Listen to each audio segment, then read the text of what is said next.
नमस्कार. मागील भागामध्ये आपण महाराष्ट्र भाडे नियंत्रण कायद्याचे कलम 24 आणि लिव्ह अँड लायसन्स करार समजून घेतलेला आहे. तर आता या भागामध्ये आपण नवीन कायद्यामागचा लिव्ह अँड लायसन्स करारामागचा मूळ उद्देश म्हणजेच इंटेंट काय आहे, हे मुंबई उच्च न्यायालयाच्या एका महत्त्वाच्या निकालावरून समजून घेणार आहोत.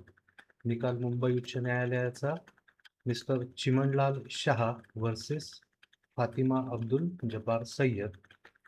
तर ही आहे रिट पिटिशन 3563/2008 ची. तर या खटल्याच्या सुनावणी दरम्यान माननीय उच्च न्यायालयाने महाराष्ट्र भाडे नियंत्रण कायद्याचा मुख्य हेतू विशद केलेला आहे.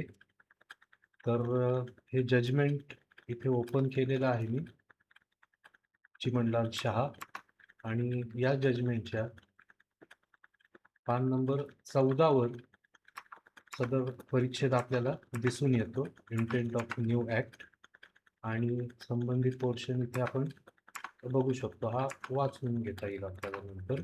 तर त्याचं मराठीत आता आपण स्पष्टीकरण बघू या खटल्यात काय म्हटलेले आहे. तर यामध्ये न्यायालयाचे निरीक्षण आणि कायद्याचा उद्देश दिलेला आहे. Statement of object and reasons. घरांची तीव्र टंचाई, अॅक्यूट हाऊसिंग प्रॉब्लेम. संपूर्ण महाराष्ट्रासाठी हा नवीन भाडे नियंत्रण कायदा लागू करताना विधिमंडळाला म्हणजेच लेजिस्लेचरला घराच्या तीव्र टंचाईच्या समस्येची पूर्ण जाणीव होती. तर यामध्ये घरमालकांची अनिच्छा आणि जाचक अटी या संदर्भात म्हटले आहे की जुन्या कायद्यातील अनेक निर्बंधांमुळे, विशेषतः भाड्याच्या रकमेवर असलेल्या बंधनांमुळे, क्वांटम ऑफ रेंटवर रिस्ट्रिक्शन्स होते. स्टँडर्ड रेंटपेक्षा अधिक भाडे आकारता येत नव्हते त्या काळामध्ये. त्यामुळे अनेक घरमालक आपली घरे भाडेकरूंना देण्यास तयार होत नसत. दुसरा मुद्दा आहे रिकामी घरे आणि वाढती समस्या. घरमालक भाड्याने घरे देत नसल्यामुळे अनेक घरे नुसतीच रिकामी पडून होती. याचा थेट परिणाम होऊन राहत्या घरांची समस्या समाजात वाढत चालली होती. त्यावर केला गेलेला उपाय काय होता? लिव्ह अँड लायसन्स कराराचा उपाय.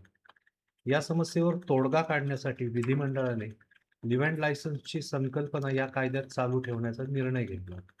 याचा मुख्य उद्देश हा होता की घरमालक आपली जागा एका ठराविक मुदतीसाठी, फिक्स्ड टर्म, कोणत्याही भीतीविना देऊ शकतील. तर यामुळे काय झाले की स्टँडर्ड रेंटच्या निर्बंधातून मुक्ती मिळाली. स्टँडर्ड रेंटची अमाऊंट फारच कमी होती त्या काळामध्ये. लिव्ह अँड लायसन्स करारामुळे घरमालकांना लायसन्स फी आकारण्याचे स्वातंत्र्य मिळाले. बाजारभावाप्रमाणे, मार्केट रेटप्रमाणे लायसन्स फी आकारण्याचं त्यांना मुभा मिळाली. आणि याकरिता त्यांना कोर्टात जाऊन स्टँडर्ड रेंट निश्चित करण्याची किंवा प्रमाणित भाडे निश्चित करण्याची, त्याच्या निर्बंधांची काळजी करण्याची गरज उरली नाही. यामुळे झालं काय, दोन्ही बाजूंचा फायदा झाला. न्यायालयाने असे नमूद केले आहे या प्रकरणात की या तरतुदीमुळे समस्येवर एक उत्कृष्ट तोडगा मार्ग सापडला. जी घरे विनाकारण रिकामी पडून होती त्यांचा वापर लोकांच्या राहण्यासाठी होऊ लागला, आणि दुसरीकडे घरमालकांनाही त्यांच्या मालमत्तेवर बाजार भावाप्रमाणे म्हणजेच मार्केट रेट प्रमाणे रिटर्न्स, परतावा मिळू लागला.